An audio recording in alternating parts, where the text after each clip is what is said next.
Hey, Chris, welcome to Jim Lux. We really appreciate you taking the time out of your very busy life to come and talk with us about fishing. Well, thanks for having me. When you talk about fishing, catching great white sharks is about as elite level of fishing as there is. I don't know about that. I mean, it's definitely a unique thing when you're compared to like rod and reel fishing. And I think, we have the right guy for that, Captain Brett. It's way different than you think it would be. But but it's not the same as, trying to bait and switch 1,000-pound black marlin on the Hannibal Bank with a crew of guys. But your love for the ocean and love for fishing and conservation, can you give us a background of how you got into this? Sure. Well, I think it kind of goes all the way back to my childhood. I had a super entrepreneur dad, but my mom always had us kind of delivering Meals on Wheels on the weekends to help people who couldn't get out. And so I think learned a lot about serving and like kind of the joy that comes with serving. It's kind of one of those things you can't buy.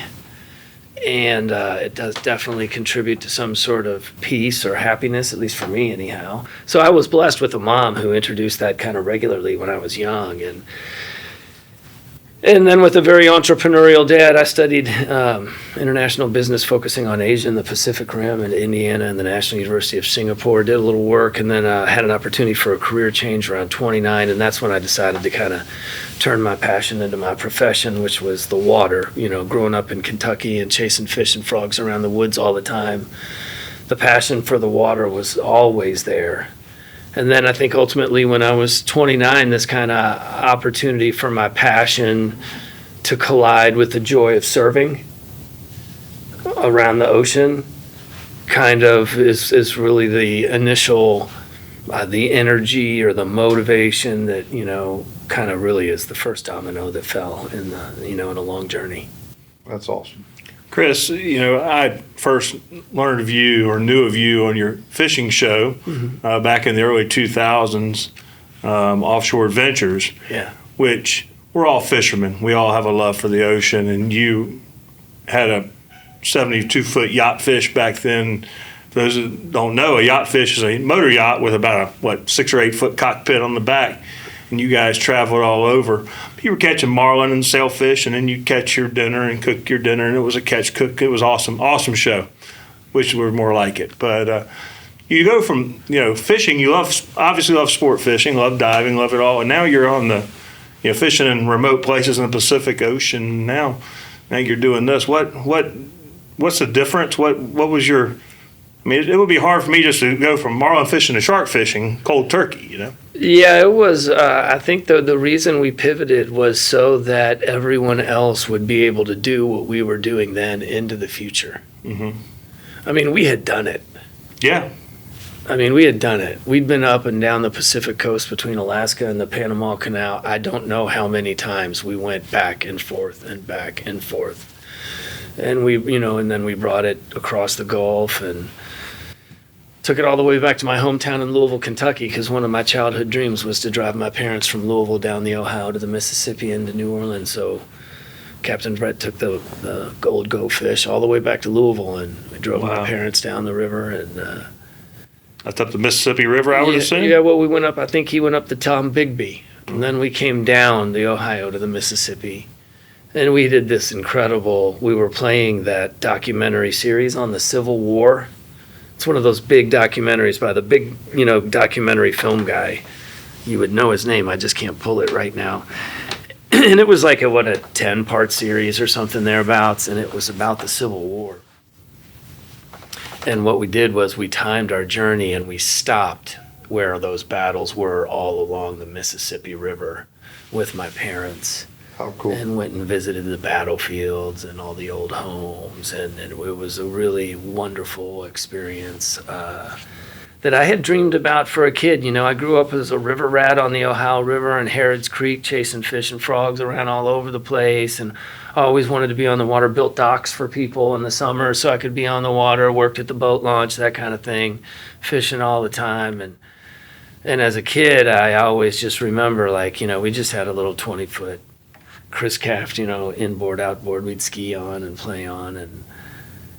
And, I always remember, like, God, what's way up the river down there? What's way down the river? And I don't know. So When I was little, I was just like, Mom and Dad, I'm taking you all the way down to the ocean. Yeah, that's awesome. How did you Sorry, I got find lost there. the saltwater fishing, and where did you first go saltwater fishing, and what were you chasing? Yeah, so back in 1970, my parents from Louisville, where I was growing up in Kentucky, they bought one of the first condos down on Marco Island, Florida. And so from that point on, every spring break, every Christmas, summer break, we just get loaded up in the station wagon and drove. And then we stayed there the whole time. And so the passion obviously transferred right from the freshwater to the saltwater as a kid growing up, because at that time, I mean, that was when I was 2.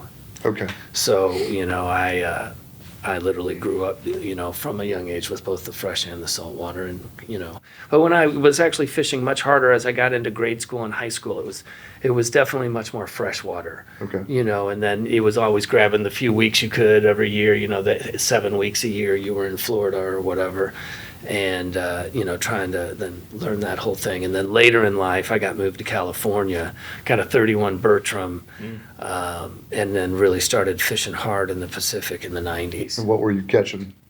Yellowtail, yellowfin, striped marlin. Okay. And then how did that lead into the big boat? So I had the 31 Bertram, and I wanted to explore Baja because, Southern California, you got the Channel Islands and you got Baja right there. So I transitioned from that to a 48 Viking. And that's when I had to hire my first captain, and that's when I met Brett. Okay. So there was this great guy, Bill Seiler, who helped me take the boat down from Newport Beach, California, down to just south of Puerto Vallarta, Ixtapa. Okay. Down to Ixtapa, and we took a couple weeks, fished our way down there. And he was like, okay, I told you I'd get the boat ready and I'd get you down here. Now I want to introduce you to this young guy. He's perfect for you to be your captain, and I'm going to go back home, and, I'm not a travel all the time kind of guy. And that was the plan from the beginning. And so I actually wasn't there, and Brett came down on the boat and was working on the boat, I think, for probably a few weeks or a month before I ever even met him. And Bill Seiler was he was right. He put us together. And then when I was with Brett, right, the whole ocean opened up totally differently, because Brett was so experienced in working and mating on these kind of yacht fishers. And Which is the West Coast style. Which is the only way to go if you can. Yeah. Because this is when you go fishing for a week. Or you go fishing for 4 days. You don't go in and out every day. And you live on the boat, and you fish on the boat, and you wake up on the spot, and you go to sleep on the spot, and they're chilling out because there is no running around. You're getting real mellow, not real wired up. Yeah. You know what I mean? And then, you fish for a while, and you stop and free dive and maybe shoot a fish, and then you have an epic meal with, in the cockpit, the great big outside cockpit, And so Brett really began to show me that world and introduce free diving to us at that time, and we started doing that. And then I had this change. I was in a business, and the business was sold, and I had this change, and so I was like, man, I'd like to try to turn my passion into my profession. And, of course, I'm watching the fishing stuff on TV, and I was like, I'm going to kind of learn how this TV thing works with fishing. And so I don't know if you remember the old BXRL. Oh, yeah. So I signed up maybe in one of the first years and was a team in one of those years, because I just kind of wanted to see how they did it and what they were doing. The Billfish Extreme Release League. Yeah. Yeah. And so I did that 1 year. And on the flight home from one of the tournaments, I was sitting there, I was like, man, if people want to watch a TV show about this, I think they'd really like to see what we do, like the fishing, the free diving, the food, checking out the town. It's not just about like, how many did you get? And it's like, oh, I was 27 for 24, and I was 29 for 22. So, how many did you catch? Like, we don't even know. Didn't matter. Doesn't matter, man. Everybody caught a couple of billfish, and then we wanted some food, so we went over there and we dropped in and shot a grouper. Yeah. Now we're back here on the hook having a cocktail, and like, look at the fresh fish. That's how we do it. Don't suck. Yeah. And so there's real difference. We should talk sometime, because we were really at the beginning of the clash when the East Coast and West Coast fishing worlds collided in Sueños in around 2000. So we were there for that. So we were really living like we felt like we were getting invaded. Because you'd been doing it. No, we're the Pacific guys. We've been going up and down the Pacific, and all of a sudden people are coming through this canal, and they don't roll how we roll. Like, it's way more tense around here now. Little clash between The Oregon styles. and North Carolina The styles. and Los Angeles, California. So Yeah, to or say. San Diego. San Diego, Baja, yeah. You yeah. know, and it was like, whoa, guys, you guys just rolled over here into the Pacific, you know, like, and, you know, it became what it became. Fine, but we were there in the very beginning where, believe it or not, at the dock, there was the East Coast and the West Coast guys. And there was only one guy down there in the Central America who was the friggin' mayor, and he's the man, who could kind of bring those two worlds together. And his name is Dave Shin, Captain Dave Shin. And I know a lot of people out there who are especially old timers will know who he is, especially Central American guys and South Florida guys. But Dave Shin took us in under his wing as kind of the West Coast guys, even though it was kind of really our backyard, and kind of minimized the intensity or abusive nature of the relationship between the East and West Coast guys. Really? Two totally different styles, bro. And was it all sail fishing similar to it is today in Costa And, Rica? yeah, sail fishing and marlin fishing, Yeah. and, you know, and then great free diving too. You know, back then we could go out and fish Cocos in the early years before it was a park, and then Brett was there before it was a park a number of times, which you got to realize. You think about Brett when he was young, working on some of these guys coming out of San Diego on these long range boats, fishing Cocos Island in the late 90s. Oh, man. Virgin. That's like the other side of the world back then. Yeah. You know, and so, you know, we were coming down there right when that was just getting going, and something that's never really talked about too much, the difference between the East Coast guys and the West Coast guys and the fisheries and the style and the vibe. It's all good. There's no right or wrong answer, but they're different. Yeah. So you had the 72-foot yacht fish, and you're going around doing this stuff with your family, your wife and your daughter, I believe at the time, Yeah. and you She's got, a junior in college now. Oh, don't age us, you know. Golly, we're getting older and older. But anyway, you did a great thing. Had what, 7-8 years on ESPN? 9 years. Yeah. No, and it was, yeah, that was, and when you really think back on it, there was a couple of things. You know, we were really one of the very early catching cooks. Yeah. Might have really kind of introduced that idea. And then my ex-wife, Melissa, was one of the first women to break into the outdoor genre, which has obviously become a very big thing since then. She's a pioneer, but there's a lot of them these days. We need the women around. It helps. Yeah. No, but back then, you know, they weren't around. It wasn't, yeah. And I remember, you know, I didn't want to make one of those shows which, like, I'm using this rod, I'm using this reel, this lure, this hook line. I go, you know, like, it's more like an infomercial. Yeah. You know, I was like, man, let's just show a family going out having fun, experience to try to bring a little of the local flavor. And it was really all built around this kind of West Coast style of long-range yacht fishing that Brett really began to bring us into. After when he started on the 48 Viking, we quickly realized that was not going to be the right platform for that. And then I was able to buy the 70-foot Elliott. And you transferred or upgraded had a vision to get a crab boat and do that, right? Yeah, the crab boat's an interesting story. So, you know, like I said on the old Go Fish, that 70-foot Elliott, right? Like, this is an epic boat to use if you want to live in Southern California and go to Catalina or Clemente or cruise Baja. But we were taking the thing from Southeast Alaska to the Panama Canal and through we were just stretching the boat further than it could go. And we knew that, and we were just trying to work with what we had and what we could afford. And one day we drove into Los Sueños in the fall of 2007, and the ship was sitting on the anchor with the lights on and a 50-footer on deck and a center console. And I just remember looking at it going, man, like anywhere, anytime, you know. And we then drove into Go Fish and put it in our slip in Sueños.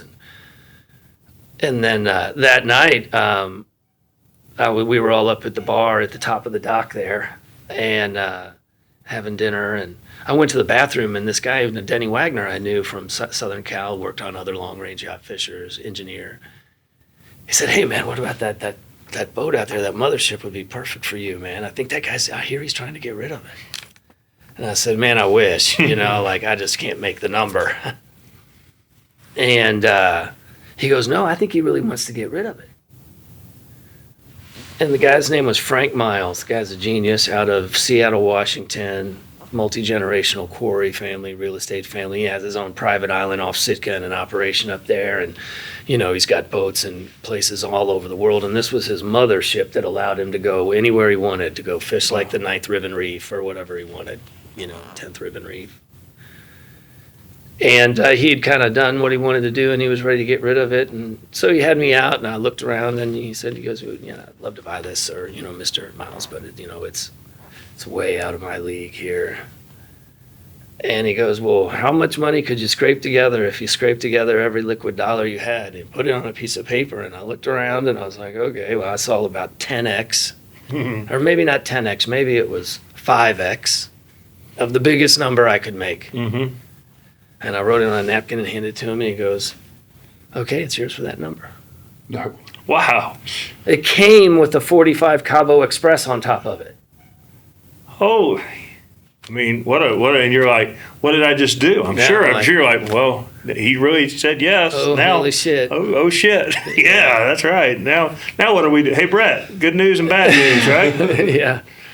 Yeah, I remember I took delivery of it back in Ensenada, maybe 9 months later or 3 months later, whatever. They delivered it back to there because I had to have it surveyed and all that sort of stuff.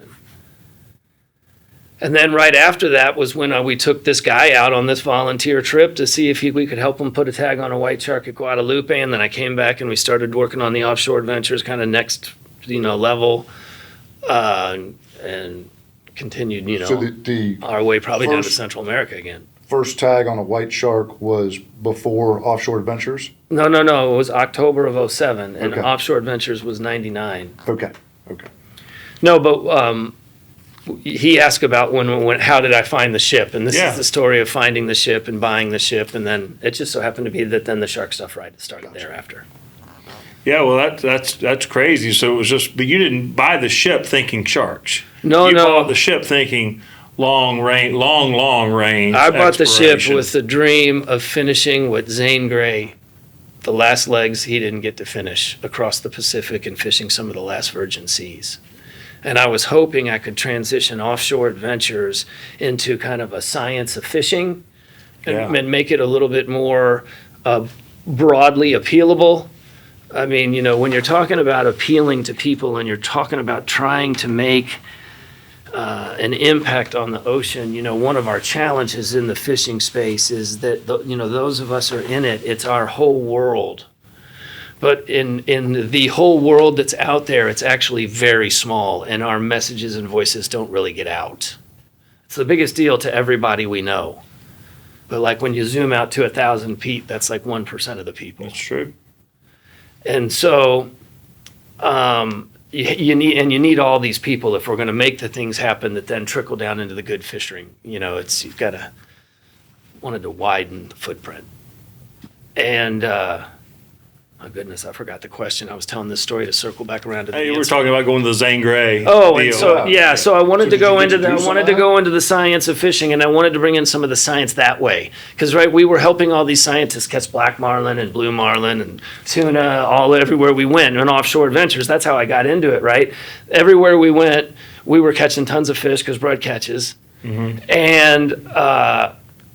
and then I'd go to the board meetings on the bill. I was on the board of the Billfish Foundation in the early 2000s, and the scientists would talk about their frustration of the lack of data, how long it took to get out tags, this, that, and the other. And they wanted to get out maybe 20 tags on the Hannibal Bank on black marlin in Panama. And they'd been trying at it for a while. And I just came back from an offshore adventure shoot, and we caught 20 last week. Yeah. And so I was like, come with me. And I threw them on the boat because it didn't cost me any more money to take a scientist. The money was sunk already in the shoot, And so I started taking these scientists and exploding the rate of data collection just by bringing the street smarts and the book smarts together. There you go. The practical and the academic. And then as I helped those guys, they came to me in around 2006, 2007 and said, we have a radical global problem with our large sharks and we need your help. Can you help us? And that's how we switched over. Yeah, that's one thing I was curious about. I mean, you're doing the glamour, the gourmet galley and the fishing and the catching blue and black marlin. Now we're now we're housing scientists and we're politics and we're dealing with all this nonsense. At some point, do you say, "What in the world have I gotten myself into?" But obviously, you have a love for the sharks and but you also have breadth. It's like you hear that shit. If not us, then who? Yeah.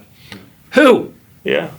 Come on, man. Like, everybody should be looking at themselves in the mirror thinking that shit. Every day, if you say you love the ocean, if not me, then who? Because we don't have enough people stepping up. Well, you got from Los Sueños, Costa Rica, where it's board shorts and tank tops every day. Living the life. To Northeast, let's face it. Shit weather. White sharks don't live in it's cold. Shorts and baggies and that's not where they. No, they're beautiful, but they're beautiful shitty. fish, but they don't like pretty weather. They don't. But I literally looked around, and if I talked to Brett, I'm like, Brett, if we don't do this, who else? If not us, then who? Yeah, well, you guys should. And these guys are saying it must be done, and if it's not done, then there's no more offshore adventures for our grandkids. Yeah, you guys. And we've been walking that walk for 30 years. You should be proud of it. I'm sure you are. I'm sure you are. I'm passionate about it. I'm passionate. More people need to be this passionate about it. Look, we're winning now, so it's great. But there was a time when we weren't. I was going to bring that up Yeah. because we talked about it previously. Your involvement in the net band in Florida. That goes back to the early 90s, right? Yeah, and I wouldn't say my involvement. That was a movement of the Florida people. It was. Yeah. But can you describe, can you explain your take on that? Because I was involved in that as well. Yeah. Basically they were putting up nets across the creeks. Oh, you want to just remind people of where we came a lot of from. people don't know that. Yeah, most people don't, right? Especially you could be fishing on the ocean for 20 years here in Florida and think you know what's going on, but it was a whole different universe 30 and 40 years ago, and it really pivoted in the early 90s. So yeah, you and I were talking about it earlier. You want to talk about the recovery of the recreational fishing economy? Absolutely. Yeah, okay. We depend on it. Yeah, okay. But not only do we love it, but we both make our living on it, and I'd love to maybe tell the history of what fishing was like in the early 90s for anybody trying to catch a redfish or trout or flounder. Yeah, the 80s and the 90s were just brutal. There was no fish. Like, I think I try to just tell one simple story to help understand the gravity of it. This is the gravity of it. In the early 2000s, as late as the early to mid 2000s, people were driving their boats from Florida to Costa Rica to catch a sailfish. Now, if you spend any time on the water in Southeast Florida, that might be something that you can't even fathom. That people had to drive their boats from Florida to Sueños to stick some sailfish.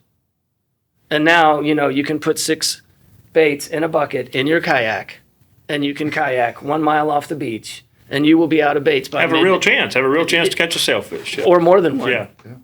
No question. Yeah. What do you attribute that transformation? So there's a whole bunch of things. All this stuff is kind of really building on the original Marine Mammal Protection Act in 1975, just because I say that only because the whales and the seals come into play about the time we start the fisheries management, right? So in 75, we protect our whales and our seals. The Marine Mammal Protection Act, there was no seals, then there were very few whales, we had to help or they were going to be gone forever. So they did that. So years go by, and we're still overfishing and everything, but at least we got a little break on the marine mammals. We come into the mid to late 80s and the recreational fishing economy had collapsed. No one was buying boats, no one was buying trucks, nobody was going fishing. Charter captains had no business because you couldn't catch. It didn't matter if it was a striper off the Northeast or a redfish the mid-Atlantic or snook down here and redfish. People can't even understand this today. Like if you're in the 80s when you were a kid running around down in Marco Island trying to stick a redfish, it was difficult to find one. Really? The high-end few charter guys that even existed back then where there was almost no pressure back then, those guys always get them, right? I'm talking about normal fishermen and their families being able to go out and catch fish. I'm not talking about your highliner charter boat captain, who knows every corner and every creek and because that's what he does, But I'm talking about a family of people and dad fishes, and it was hard to catch for that family. And And so I don't think people realize that right now, that in the 70s and the 80s, like there was no fish. You had to go to Costa Rica to catch sailfish. I don't know. I can explain. We can go dig into it. So anyway, in an effort to bring back the economy, they started banning inshore gill nets in the late 80s and into the early 90s up and down the eastern seaboard to try to bring back the recreational fishing economy. And at that time, the commercial economy was huge. The rec economy was nothing because no one could catch. And so that inshore gill net ban began coming down the eastern seaboard and really culminated in November of '94 when the great people of Florida voted for a constitutional amendment to ban gill nets in the state of Florida, to make a point that they wanted it in the Constitution so that no manager could ever open a gill net fishery again. And it was wild there for a while. Anybody with a gill net on their boat was known as an outlaw, and they were chasing them around the glades down south. And there was a period of transition that was, I think quite difficult. I don't have a lot of vivid memories about it, but you got to realize that these mullet boat captains and fishermen, they had gone back for generations, and they were the senior people in a lot of these regions and very influential. It was a difficult time, I think, for everybody, including them and both sides. Telling them they weren't was a entitled to make a lifestyle. living. Yeah, it was a lifestyle. It's These are hard-working guys. It's hard to tell a hard-working man that's been doing this for generation after generation that, hey, you can't do that anymore. I mean, we've all seen the pictures of the roller nets of kingfish boats back in the day. I mean, the net ban was giant for inshore and, everything. Yeah, because it's an estuary peak. It's all the ones that come in and out. So that was just a tremendous breakthrough.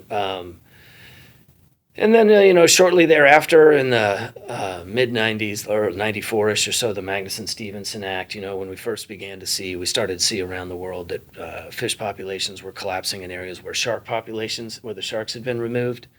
So we started to see that, and we started to look at our own ocean, and we started to see we had a significant problem with the dusky shark.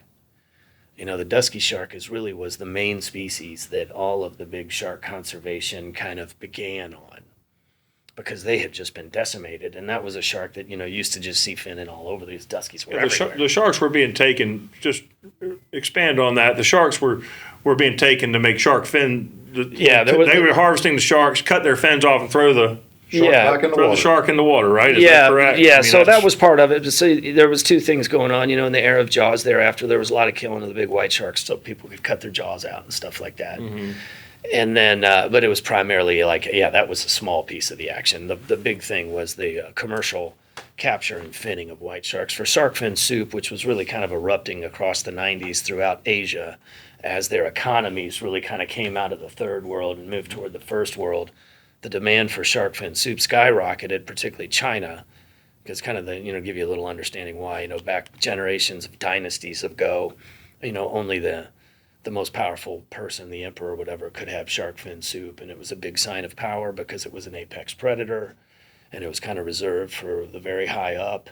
And it's $100 a bowl. Mm-hmm. And so then as the wealth of China grew up, every family that then had a wedding or a big banquet or a big business dinner began to want to serve shark fin soup at every event because it was big face. And the growth and the scale and the size of that community outstripped the capacity of the ocean to produce shark fins. And our shark fin populations began to plummet, and it happens fast because, as we'll probably talk about later, some of these sharks aren't sexually mature for 30 years.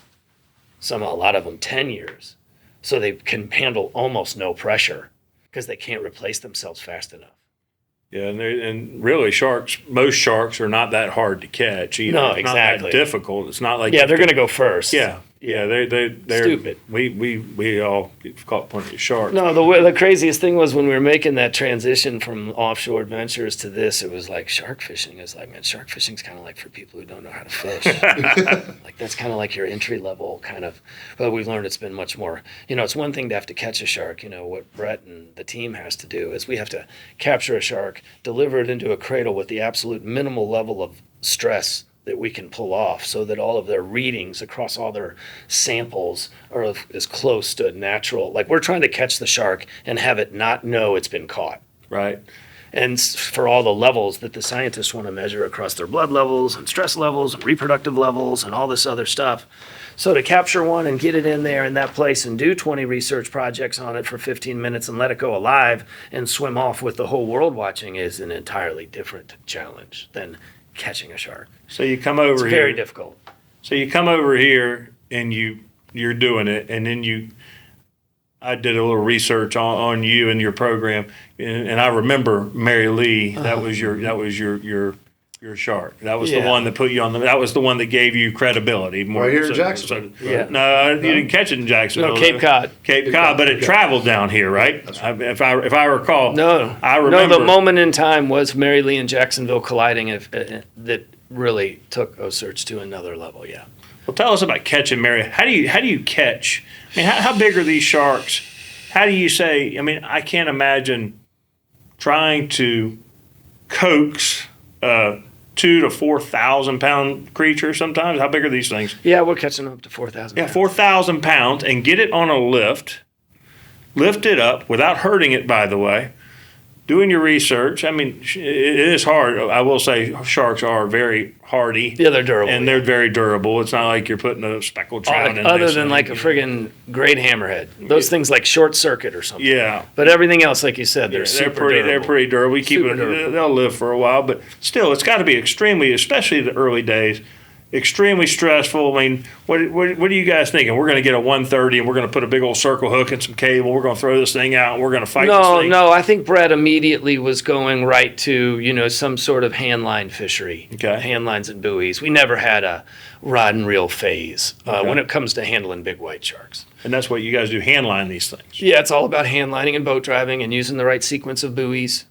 and things like that. And boats, and you have a small boat. That's the contender, the fishing boat, the game boat. So, yeah, it's about it's really about people, right? The right guys and the right approach. Like any fishing, Yeah. by the way. You have to have the right guy. And you gotta be holding the willing to fishing pole change. and the right guy driving the boat, or you're going to, maybe not fail, but to catch a 300-pound blue marlin in 5 minutes on a 30, if you don't have a good boat driver and a good angler, you're not going to do it. Good leader man. Yeah, a good leader, man. Good all of it. Yeah, and so hopefully somebody's got the engines purring. That's right. It's There's more a than lot just, going on. It's more than just getting the picture. Yeah, so I say that, and you'll kind of sense one of the things I would like to achieve on the journey of OCEARCH is for the mutual respect levels from the science, from the practical, and the academic to be seen by the outside world. Because we talk oftentimes about the outcome of the science. But if the engines aren't running and the people aren't fed and Brett doesn't catch, there is nothing. It's a boat ride. There A long is boat ride. And a Expensive. very expensive. Very expensive one. And so, but for some reason, the general conversation, I think lacks an appreciation for the total team effort required and regarding everyone with the same lens. And so I get passionate about this subject, and it's why we are fishermen that are enabling the scientists to go way beyond where they could go on their own. Because they couldn't catch them. Right. And just like we can't write the peer-reviewed paper. Damn. Okay? So, it's okay. It's okay. Right? No, we don't write the paper. They don't catch. We don't We care to write catch. the paper. They write. You better care about the paper because we the don't paper's care to gonna- write the paper. Oh, to write the paper. Yes, I agree with that. It's like an age-old battle between sales guys and engineers. Yeah. They need each other, right? Fishermen and And I was just biologists. like, no more, man. Like grandchildren, great-grandkids, fish sandwiches. Fish sandwiches. Okay? You want fish sandwiches for your kid just like he does and she does and they do. I like a fish So sandwich. enough. There's no more time. What if you're running out of fish? Not any fish sandwiches. That's right. And there's no time for, I'm this guy and you're that guy. There's just us and what are we going to do about it? So tell us how Mary Lee put you on the map. So Mary Lee's a crazy story. Mary Lee, we were up in Cape Cod in the fall of 2012. We had just come from tagging and releasing like 40 white sharks down in South Africa. And we're really kind of out of funding. And so we just wanted to try to help the East Coast. So we thought if we got a few white shark tags out, even if we kind of had to tidy up our operation, it was kind of the end of the big TV, the National Geographic and History Channel run. We were going to try to do a little good on the way up. And so we went up there and we were working hard to try to get a shark on. It was tough. We got one shark we named it Jeannie after Jeannie Clark, the founder of Mote Marine Lab. And then we caught this other shark, and it was getting into the end of the trip, and I really thought it was going to be the last trip because we didn't have a gig, and the cash flow on the boat, like, it can crush you in months. Oh, yeah. I'm not like a rich enough guy to own the ship. I have to make business to pay for the ship. Right. And so all of a sudden we look out with a day or two to go, and everyone's there, like the whole press from New York and all the main outlets and a couple of big money people. And it's getting down to the last couple of days, and we see this chopper hovering over the exit of Chatham Inlet. And I don't know if you know Chatham. It's an inlet that goes right into Cape Cod. It's shifting all the time. It's like going into a third world country, you know. They don't have a proper entrance there. Yeah. You just kind of have to sort it out. Kind of like Oregon Inlet. Yeah, they just always move, and there's nothing they can do, you know. And big chopper hovering over it. And they're like, oh, man, I heard on the radio they got like a giant white shark swimming out of Chatham over there. It must have been in there sniffing around. A lot of seals up in there on the bars inside the harbor. And big gray seals, you know, hundreds of pounds. And we were not allowed to go within 3 miles with our permit that year, I think. Maybe we were. Maybe we were only a mile out front and we did have the permit. The permits on how far we've had to be have changed a bit over the years. So anyway, we were right outside the line, a couple miles offshore, and I was like, well, you know, the current was going that way. And I'm like, yeah, you know, but maybe she'll find us, right? A couple hours later, somebody else, there's a big fin, you know, popped up behind the back of the boat. So me and Brett and Jody Whitworth and Todd Goggin with a shooter head out to kind of engage with these sharks, right? Because when the sharks are coming into the ship, you don't want to like really let them come all the way in. It's best if you can get in the game boat and engage with them out there. It's a little quieter, a little less going on. That's like giant ship and running generators and hydraulics banging and all that sort of stuff puts anything down. And so we go out to engage with this fish, and the game of cat and mouse, this is by far the most legendary experience I've had with any fish from offshore adventures through OCEARCH.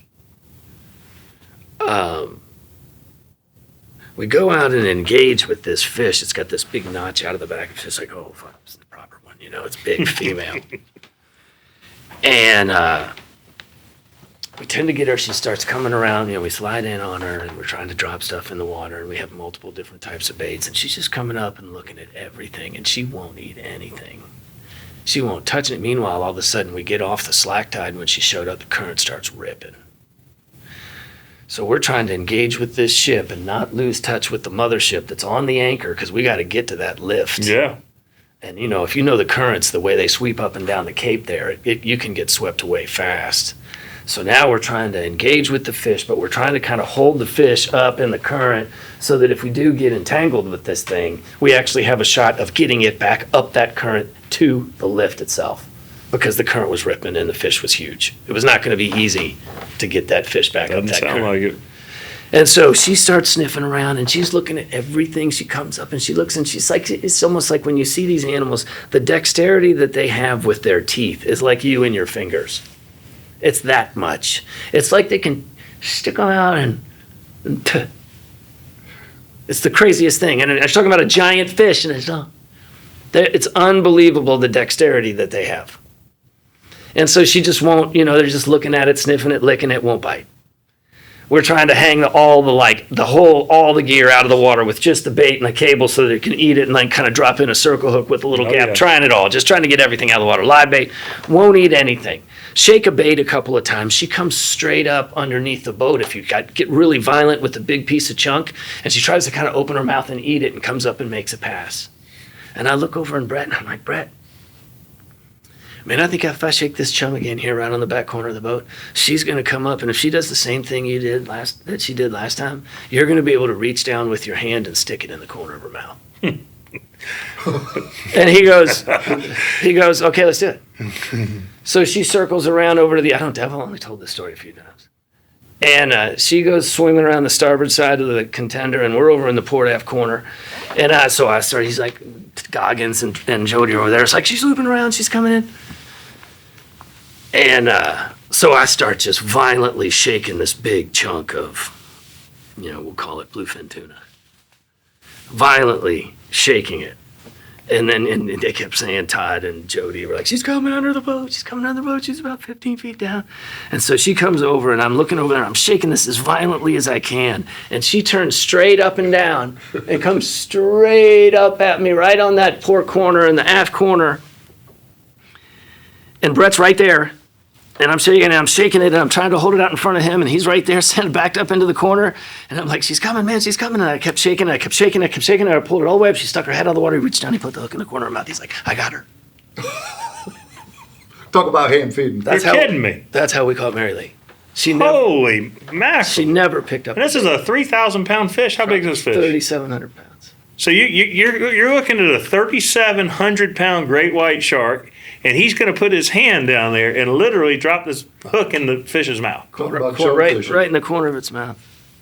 Holy shit. And then he steps up and reaches around the Yamahas. He's like, I got her. She doesn't even know she's hooked.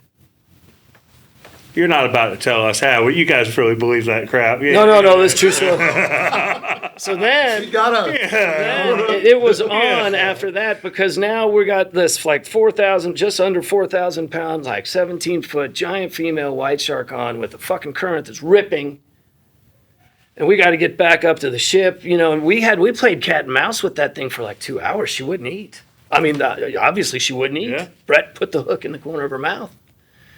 And the battle back up current with her, trying to get control of her, was significant. And then when we got back to, we had a bigger shark, right? We have to put 4 buoys right in front of her face to get her into the lift. Because if you don't, she'll just dive under it, right? So when you got a shark, most sharks, 1,000-pound shark, we can use 1 ball. Something like Mary Lee, we might be able to get away with 2, it'd be better with 3 or 4. Because you'll see when they come to the lift, they all try to go under, and everything pauses. They go thunk, and they pull everything down, and then they pop back up, and then we pull them in.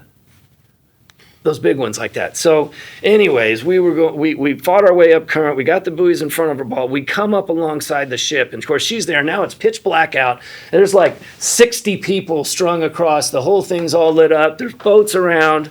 The Coast Guard came in to like keep boats away so we could do our work. They were awesome, or the local police.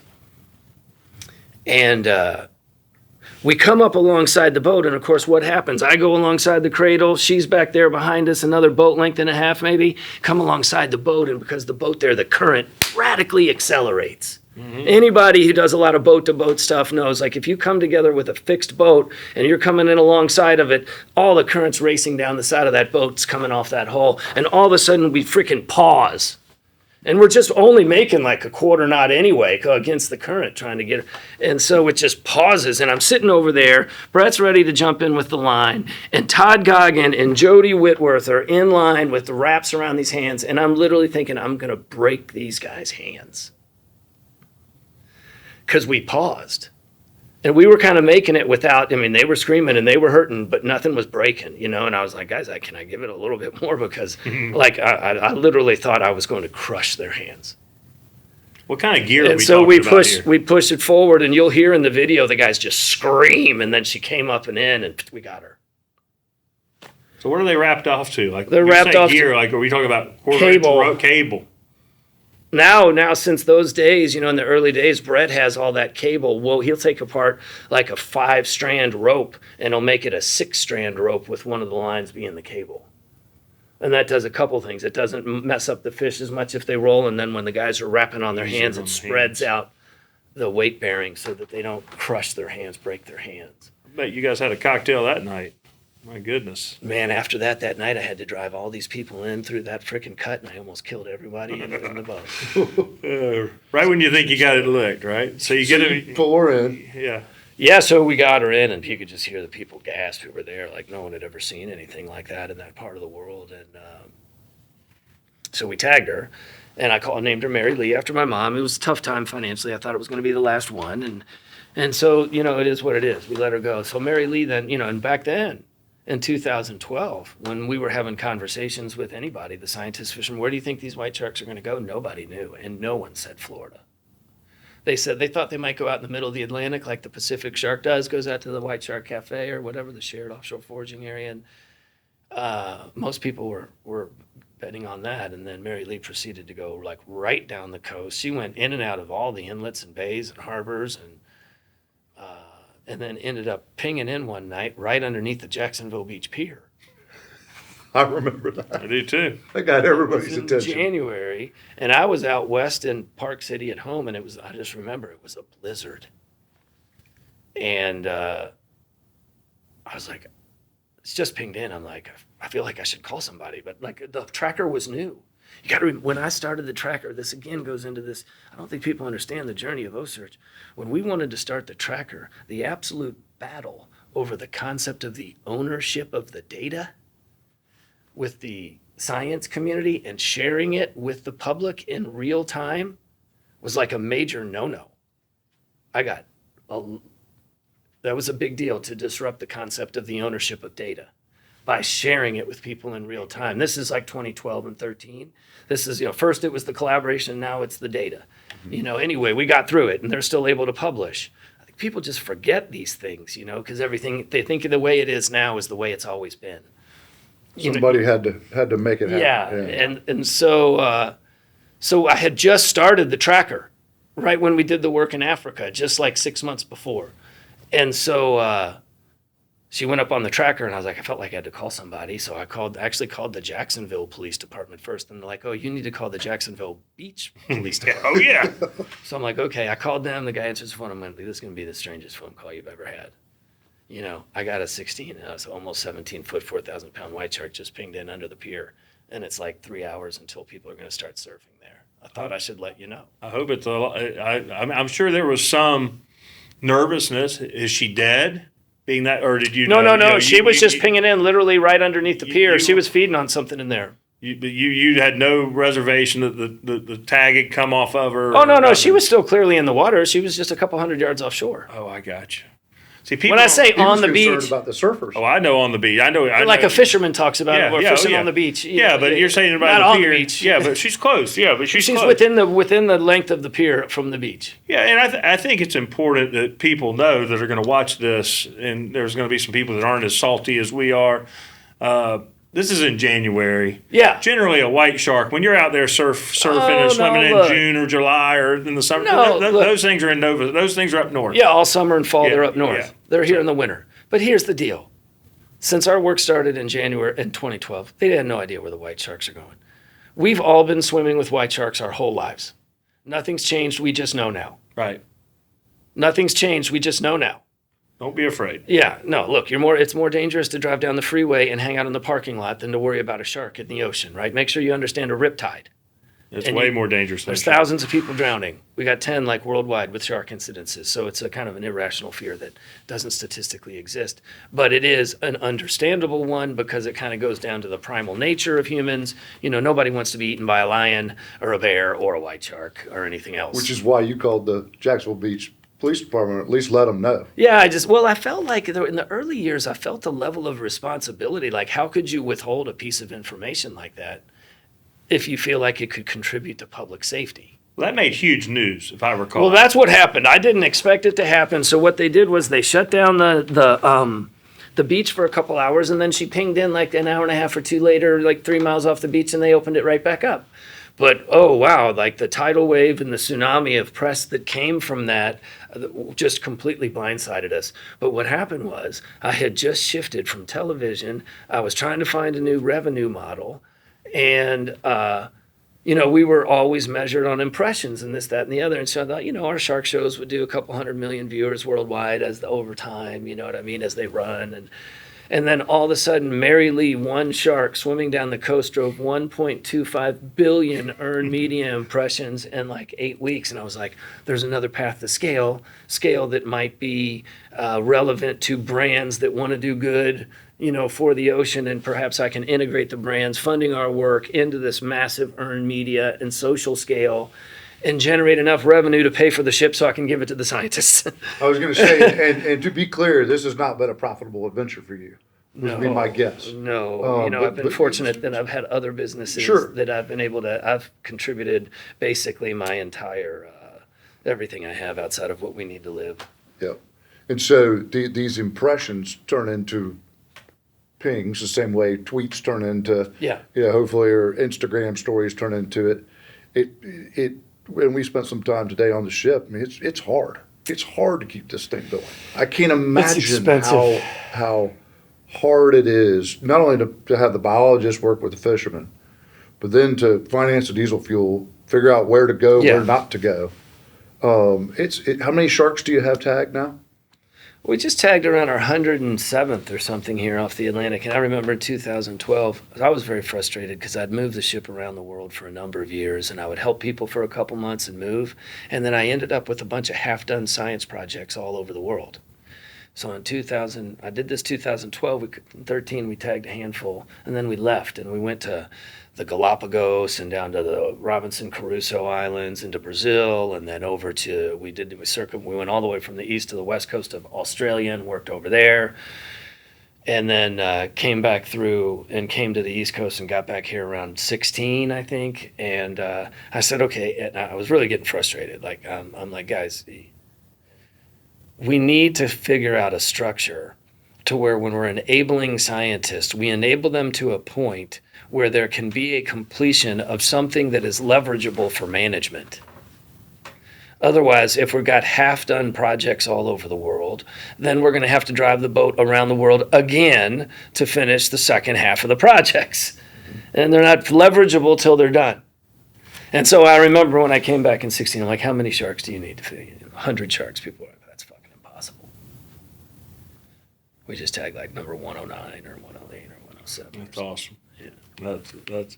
I mean, but you think back to the Mary Lee thing.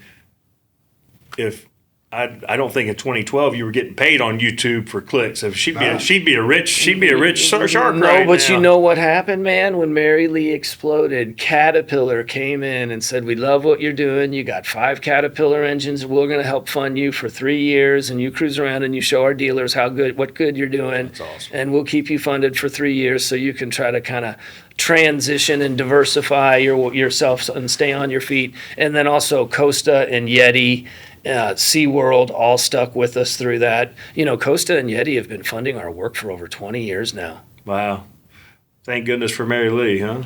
Mary Lee's probably saved OCEARCH. And is Mary Lee still alive today and doing? Yeah, Mary Lee should be fine. You know, if you go back and look at her tag and her track, let's see, we're in an odd year, right? 25. So go back and look at where she was on these same dates in any odd year, and she should be in that same location here. Same Odd and even years, The females have more of a 2-year migratory loop once they're sexually mature. After they're about 30, they can start having babies.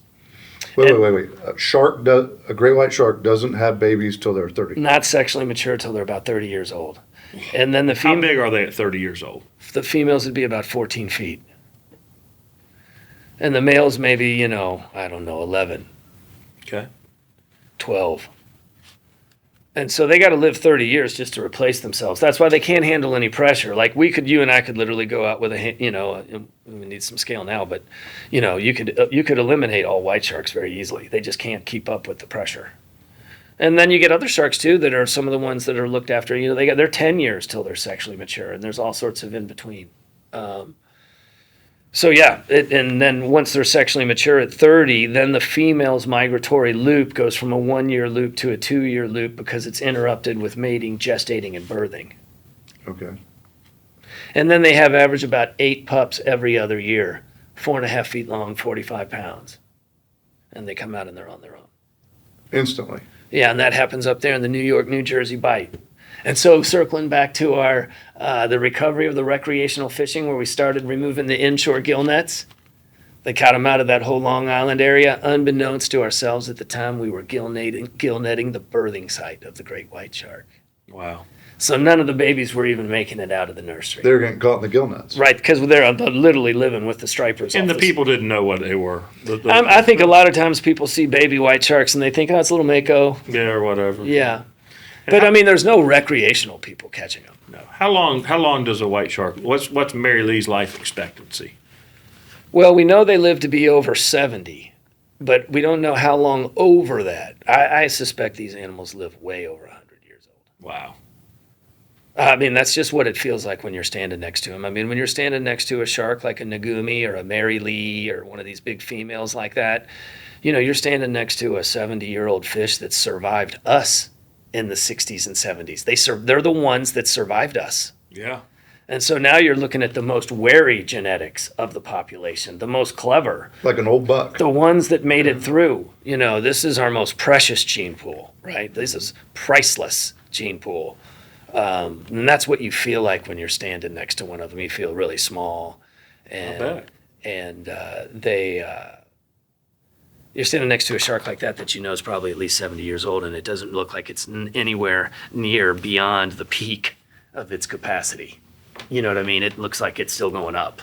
I wouldn't be surprised if they live to be way over 100. We truly don't know. Do you have any way to age them? So the way they did aging, Scommel did it with some other people back in the day. There was some bombing that occurred off the Northeast during World War II that put a certain signature into the ocean that ends up in the spinal column of the white sharks. There was a certain chemical from all those bombs. And so then years later, they got all the spinal cords from the dead sharks, and they tried to count back the rings and find that marker of that chemical and which growth year it was in. And the kind of the general summary of that effort, which I probably described inaccurately, but you got the idea, said that they lived to be at least 70. Wow. But they couldn't really put an upper limit on it. So that's what we have. So Chris, we're in Jacksonville, Florida, filming this, and this time of year in the fall and winter months, there's white sharks seen fairly. I'm not going to say often, but if you go bottom fishing on a reef, every winter, every let's say November through March. Yeah, they should be arriving late November. Yeah, you'll see a video. June, You'll see really. a couple videos from a diver of a white shark. How many white sharks are out there? Do we have any idea? I mean, there's probably more than we let's hope there's more than we think, right? But well, I think it's always an interesting question, and this is because I think when people ask that question, they envision in their mind, how many white sharks are out there, and they're thinking, how many giant white sharks are out there? Right. And they're not thinking about all the little baby white sharks and the juvenile white sharks and the subadult white sharks and all the sharks of different sizes, which, to your point, gets you to a much bigger number. Mm-hmm.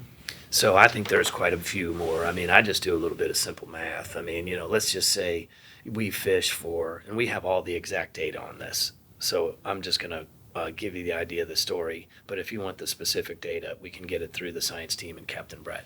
But let's just say we know exactly how many rod hours it is, for every fish. And we got in 4 baits for X number of hours, for X number of days. And then, we got a bite. And, we got that over the entire history of our work. So they could literally break it down to you and give you an exact answer of how much effort goes into catching an individual white shark. But to go back to the population, if you're thinking we're fishing like 4 baits, and we're fishing in one place, and we do that, so maybe there's 30 fishable days a year. Because the weather's not good in the wintertime. Yeah, the weather's no shite all bueno. the time, right? Yeah. And so, and we've tagged 104 and seen another 104. Mm-hmm. There is no possible way. And you're just picking a spot. One spot with a handful of lines in our eyes. There is no possible way we've seen a fraction of 1%. Yeah. Like you caught the year after Mary Lee, you went right out of the Mayport jetties, if I recall, and caught Lydia right. Which the year after Mary Lee pings under the pier. Here they come. They go right out the jetties. They catch a 14-foot great white shark right inside the jetty. Yeah. I mean, on the north side. I mean, inside and on the south side. Yeah. Inside the end of the jetty, halfway in, and then we had another 14.5 footer on us that day. Yeah, it didn't bite. So there's a few around, Which is but they're in thing. there. But no, they're in there on those big red. Like when you got the 40-pound redfish and the big bull redfish piled up at the end of the rivers, they crawl in there and slurp those things up like gumdrops. Yeah. I mean, at their leisure, whenever they want. That's awesome. When the porps, it gets real cold on the inside and they get pushed out of the inside, they're out there at the river mouth ready to whack them. That's what they do. A lot of life comes out of that St. John's River. Yeah. That's got to be a prime spot. And all of that is tuning the system to maximum abundance. Yeah. So we go all the way back to the dusky shark. People cut the fins off, right? Yeah. And the ocean becomes, the fishing was horrible. The fishing was awful. We were talking about earlier today when I was in college and on the west coast of Florida. There's no snook. Early 90s, mid 90s, the fishing was not good. No. It was not good. The trout fishing wasn't good. The red fishing wasn't good. The flounder fishing wasn't good. The king fishing wasn't great. There was no bait. There was no snook. And this is during all the finning. And all the finning and all that stuff. So in 94, we start protecting the sharks. And just a few years earlier, remember, we'd gotten the inshore gill nets out of the water. Right. So then we start chugging along, and we're making some progress into the 90s, coming up into the early 2000s. Big group of people, a bunch of us got together to try to get the long lines removed from the Florida Straits.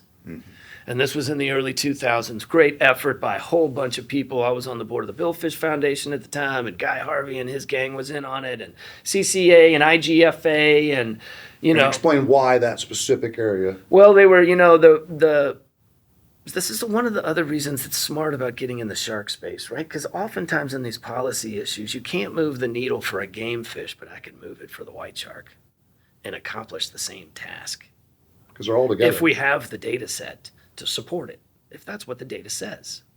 So the Straits of Florida is the breeding ground. So it turned, they were supposed to be in there sword fishing, right? But the bycatch was crazy, and it was crushing the shark populations that were then getting finned along with all the other pelagics, right? And so that we got those long lines out, and then remember, that's when the whole buoy fishery popped up, and everybody was buoy fishing the swordfish. Remember that phase? Yeah. Oh, yeah. They still are. They still, a lot of people seem like they just deep drop and catch them now. Yeah. It's a sustainable fishery. It's a sustainable fishery. Now it's totally and they're managing it. And they're getting bigger and bigger, and everyone's catching. I like to eat swordfish. Yeah. Turns out that was like the critical habitat for most of our pelagic fish up and down the East Coast. And I don't know if you guys remember, back at this time, you had to drive your boat to Los Sueños if you wanted to catch a sailfish. And when they had the Mid-Atlantic marlin fishing tournaments for a number of those years, if somebody just got one, they won the $1 million. Do you remember those days when they were worried they weren't going to get a white marlin? You remember that? One that qualifies, yeah. And did you see what happened on the Mid-Atlantic white marlin bite this year? Oh, yeah, it's good. There was boats catching 30, 40. 30, 40 a day? 20 a day was regular. We've gotten better at it now. I mean, but to your point, we're They're catching white marlin off the South Shore in Nantucket again. They haven't done that since the long 50s. Yeah, our friend Rob Carmichael was catching them off Nantucket. Yeah. Catching their ass. Yeah. Dozens and dozens. Like 30, 40 bites a day.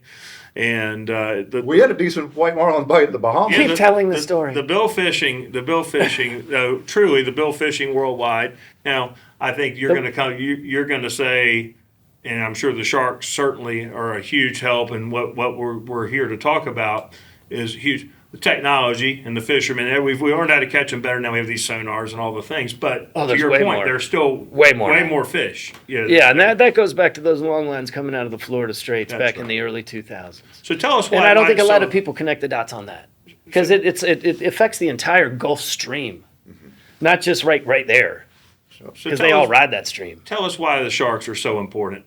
Okay, so when you're up north, in the areas where you have a lot of seals and marine mammal, the sharks are basically just there to guard the fish stocks. So they're cruising up and down the beach, and what they're doing is they're preventing the seals from overforaging. We have hundreds of thousands of seals now, and they're coming back faster and faster. So we know when white sharks are present, all those seals eat 1/4 as much per day. If that one white shark's not there, every one of those seals goes out, overforges, and then there's no stripers, there's no menhaden or pogey bunk or whatever you want to call them. There's no, cod. The seals can swim it free without fear of the white sharks. They're going to gorge themselves. They're going to go to the all-you-can-eat buffet. And then there's no fish for us. And then down here where you have more warmer water and you have a lot more species of sharks, particularly in the open ocean and so forth, the real big thing that they do is every night when the squid migrate to the surface, the presence of the sharks keeps the squid down. Because the squid, they, number one, they have to eat all the time. And sharks put a lot of pressure on squid. And so if the sharks are present, the squid stay down. If they're not present, then the squid can come up and do whatever they want, and they destroy all of our fry. They wipe out all of our fry, all the baby mahi, all the baby tuna, cobia, every pelagic fry fish just gets decimated. There's nowhere to hide out there, and then there's nothing to come. Yeah, if you spend a night out in the Gulf Stream, which we've all done, you can see this biomass of juvenile fish just flushing by. Yeah. Most of them a lot of them get eaten. Sure. A lot of them survive, but the sharks help make sure that enough do. Right. by not letting the squid and the seals and everything else just decimate at their leisure. It's like if you watch the video on the reintroduction of the wolf into Yellowstone, you should watch that. It's like 5 minutes long. Very controversial. The shark is the wolf. It was very controversial. Yeah, but the aggregate biomass within the park went up like 4,000%.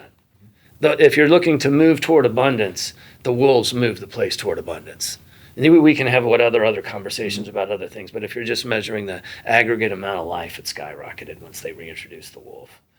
And it would be hard to argue that the abundance in the ocean off Jacksonville, off the Bahamas where we spent a lot of time, off the Northeast, it's back to abundance. It should be about the best you've ever seen it in your life. It absolutely is. Yeah, I mean, that's take a what look the at the data wahoo says. fishing off of Jacksonville. Yeah. Yeah. And you're saying the wahoo fishing is better because there's more sharks. Everything's better because there's more sharks. There's more of everything. Can you add a little bit to that? So yeah, if you understand the role of the apex predator, right? The apex predator affects the behavior of everything in the system underneath it. So like a mountain lion walks through the forest, every single critter in the forest knows it's there, hunkers down, and behaves how it's supposed to. That maximizes the abundance of the forest.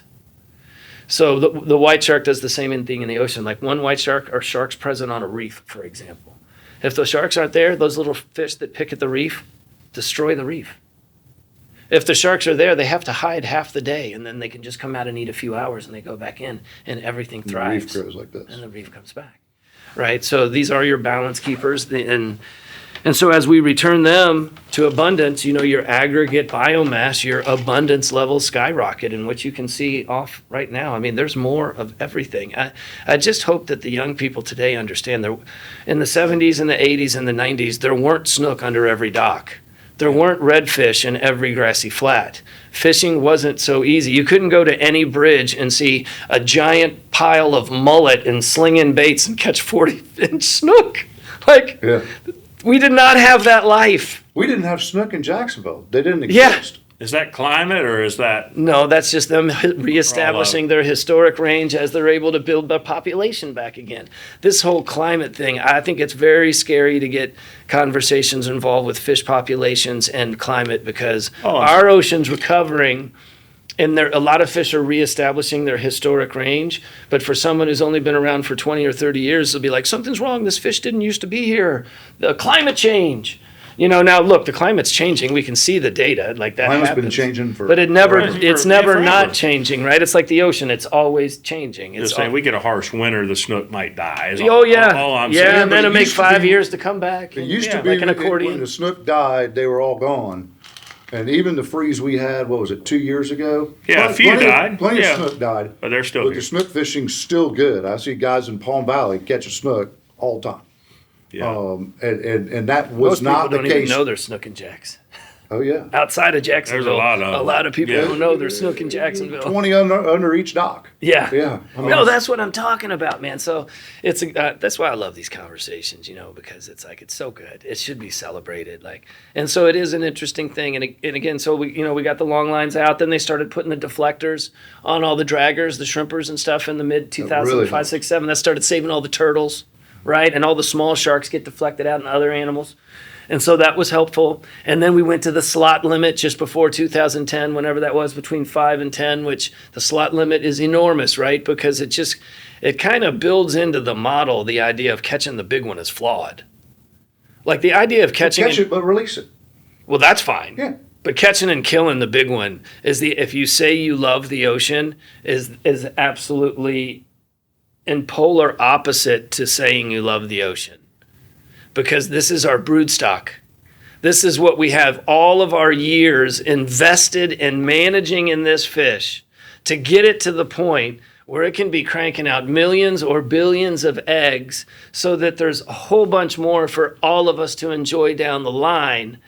And so we've invested so much in these animals that become, our brood stock, that the idea of catching and killing the big one, I think the slot limit totally demonstrates is flawed. For a picture. You're catching it and killing it for a picture. When I was a kid. If you say you love the ocean, you don't do that. You when I eat the was- little one. Yeah, well, let's face it. When I was a kid, when I was a young. Yeah, we do. Yeah. Different time. We all, hey, if it bit Bite, you die. Yeah, you bite, Yeah, you die. and I totally get that. I mean, we're going to kill it. But now these days, and I've got an 11-year-old son, and we do some inshore fishing. If you catch a nice big speckled trout, you let it go. Oh, that's mama. You don't kill that thing. And they've just passed. And a lot of people are upset about it. You're not allowed to kill, I believe it's 19 inches, 18 or 19. You're not allowed to harvest a trout over 18 or 19. It could be 20 inches. Brilliant. It used to be. There's no reason. We all have these cell phones, right? We all have an iPhone. You got a nice, hold it up, take a picture of it. Hey, you can say that thing's 12 pounds. I don't care how big it is, but let her go, man. Eat a bunch of little ones. Yeah, the 15 inches are better to eat anyway. Yeah, that's just common sense, right? doubt. Because that big one is immediately going to begin broadcasting eggs in its next reproductive cycle. If you kill that fish, some other fish that's born this year, we're going to have to wait, I don't know, and every species is different, whatever, 5 years until that thing has the reproductive capacity of the one you let go, and you just could have killed the little one, and the whole system would be still rolling along. So I love that about the slot limit. Yeah. Well, if you catch a 29-year-old great white shark and kill it, or Yeah. guys, right? 29 it years hasn't even made babies. And we've invested all that in getting Yeah. that shark to the Yeah. 29th year. You know, Same thing's probably true for the big billfish. it's absolutely true. Yeah. I mean, I get the whole, I fished in billfish tournaments back in the 90s. I got it. I kind of grew out of it, but, because I was more interested in the kind of stuff we're doing now. And plus, Brett, we were in the freediving and the exploring, and it wasn't really, we weren't into I went 12 for 15 a day. We were just out there trying to, be one, love the ocean, and be loved by the ocean. It's kind of West Coast style. Yeah. And so we never were too into that. Could we go into to touch on sensitive subjects? Killing the billfish, I think we're limited globally for American fisheries to 150 billfish a year that we're allowed to it's hang not in. a numbers problem. So it's managed. It's mostly just a leadership problem. And you mentioned something today about the FWC and the Florida Fish and Game Commission and how positive you are about the way they're managing the fisheries. Man, I think they're the best in the world. The best that I've come across in the world. I mean, they're fair. Look at what's going on in Florida. Think about this. We talk about how tough the fishing was in the 80s, 90s, and so forth. Think about the pressure. There was a fraction of the pressure that's on the fish today, and it was still tough. And now here we are 30 years later, and we got, 10-fold the amount of boats, maybe 100-fold the amount of boats. We like boats here. And the amount of pressure that's on, and everyone's catching. Just about. Think about the volume. But you know what I'm saying. I'm not sure about this guy. But think about the volume of fish required to support the incremental pressure. And most people who know what they're doing are catching. The volume of return is way bigger than you think. Because even when we reflect back on that period in time, there was a fraction of the people fishing here. There was nobody out compared to today. Well, nobody was running 80 miles offshore. Or even running up and down all over. I mean, Couldn't do it. yeah, there just wasn't that many people fishing that hard. It wasn't as accessible. And Matt, when we were kids, when you caught your first sailfish, you killed it. When you caught your first Yeah. marlin, you killed it. 1988, I caught my first blue marlin. It's on the wall at my The mom's wreck house. pressure has never been the problem. Yeah, now they're not. Now we don't. We let them all go, Yeah. and they're very. The only time a marlin's harvested anymore is in a big money, for the most part, in a which big is money fine, tournament, which I guess. is fine. So what I say, look, guess. here's the deal. From a statistical standpoint, it's not a problem. The recreational fishing and the amount of billfish are caught. There's more billfish than ever. It's not a problem because it's just kind of like sending a guy into the Pacific Northwest with an axe. Be like, have at it, bro. Yeah. It's Good luck. Good it's luck about, getting all your treatment. yeah, it's about commercial pressure is what we're talking about. Yeah. So it's not a problem, but you know what it is? It's very poor leadership. Yeah. It's very poor leadership for people who say they love the ocean and want to deliver an abundant ocean. And that's a personal experience that everyone has to just have with themselves. It's about a look in the mirror and you like what you see kind of thing. Do you do what you say or say what you do? So that's all I'll say about it. I have no problem with it because from a statistical standpoint, it is irrelevant. It is not a problem. But check yourself on how you describe your relationship with the ocean if you want to engage in those sorts of things and just make sure the two line up. Yeah. And there's no right or wrong answer, but don't describe yourself one way and do something else. Just come to grips with it's okay. It doesn't matter. I know it's not the greatest thing in the world, but I'm into it. I like to gamble. I'm having a good time with my buddies. And so I'm going to whack one so we can do that. Yeah. Okay. I appreciate your honesty. Chris, we talked earlier, back to the Sharks a little bit. I run the Northeast Florida Wahoo Shootout, big Wahoo tournament here. And, our thought is the Sharks have become a problem a little bit. Now, to be fair, these guys are fishing the Wahoo in a different way. And they've gotten very, very good. This is a twofold question for you.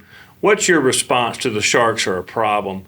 We've had to take the mutilation rules out of our tournament. I've taken the mutilation rules out of my tournament because so many sharks, they're live baiting these Wahoo with light tackle, and I know the answer. It wasn't 5 years ago they were running around at 18 knots. Well, they were high-speed trolling, which is a great way to catch Wahoo. But still a few of them get sharp, but not nearly the amount that do on the live bait. But it is. I say it's an issue. I'm not going to use the word problem. It's a hot topic. It's a hot topic. That's correct. The sharks are, there are, and we're not talking about white sharks. We're talking about bull sharks. Yeah. We're talking about sandbar sharks. We're talking about this stuff. And I want to ask about the sharks, but I want to ask about the Wahoo. They're fast-growing fish, right? I talked to Guy Harvey about this 4 or 5 years ago down in He would know a lot more Miami about Boat Show. Wahoo But than me, they're he said they're the second fastest-growing fish in the ocean. Like And a mahi type thing. Yeah. And he didn't think that a hook and line fisherman, like we're doing in our Wahoo tournament, can hurt the stock. Okay, let's just say. However, I run this tournament. These guys have gotten very, very effective at catching these big Wahoo, like multiple 100-pounders. A lot of nice 80, 90, very, very mature. Brood stock. Yeah. And we kill every one we catch, for the most part. They're hard to release. They're dangerous, but Yeah, they're not really made for that. they're not made for that, and they're excellent table fare. Yeah, when you and catch they're- Wahoo, and you they- kill them all yeah, until you got enough to take home. And yeah, if that's yeah. two, it's two or Well, whatever. it's managed. Yeah, Yeah, right. They got the managed, data. But I've noticed the fish.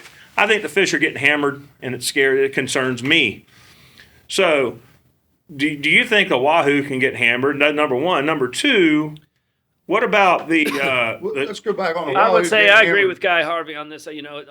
Historically, we haven't seen a lot of like recreational hook and line fisheries on pelagic type, on something like a Wahoo. You would typically have the response that Guy had. That would have been my gut response. It's usually the level of effort required to make a significant impact typically requires commercial type scale, not the individual hook and line. It's and just we got Mother Nature. it's too where many- it's yeah. rough 75%. right. of And days so you got a anyway. couple guys out there a few days that are crushing them, but what about the other 360 days a year? Mother Nature takes care of a lot of it this time So of year. I but wouldn't worry, but you would know better than me, but probably based on the data trending in your tournament over the years. I worry a little bit about these fish are concentrated on a couple of areas of live bottom out there. And if the bait lives there and the blue runners live there and the bonito live there, the fish aren't going to leave. So they're just kind of sitting there waiting. They're like the deer on a corn pile. They're going to come back to they're going to be there. So when it does lay down, here come the boys to catch them. It's just hard for me to imagine there's enough pressure. But let's go. Yeah, I agree. And I'm not terribly, like I said, But you're mindful of it. Two of the last 3 years, it's taken 100-pound average aggregate to win the tournament. So it's hard to say, oh my. Yeah, the fishing's unbelievable. Yeah. It's the best it's ever been. So, back to the sharks and the Wahoo, and this goes up and down the East Coast, Big topic in Fort Pierce. Yeah, big topic in Fort Pierce, big topic in Palm Beach. The sharks are bull sharks, the sandbar sharks, you know what kind they are. I'm not a huge shark guy, but they're eating sails, out there jumping around. They're eating white marlin. They're eating white marlin. They're eating kingfish. They're eating. Well, their job is to I get take out the weak, the dead, and the dying. They're eating Wahoo. They're eating the jetties a mile from your boat. There are 8 and 10 foot bull sharks eating sheep's head off of people's. You expect them not to eat? Hooks. Well, I don't know. They weren't doing that 10 years ago. Yeah, but you also weren't catching the same amount of fish in the same spot you are now. I'm not disputing that. My question Those fish are back because those sharks are back. Here's my question. We take every fish, within limit, we take every fish we catch, right? We kill the Wahoo, right?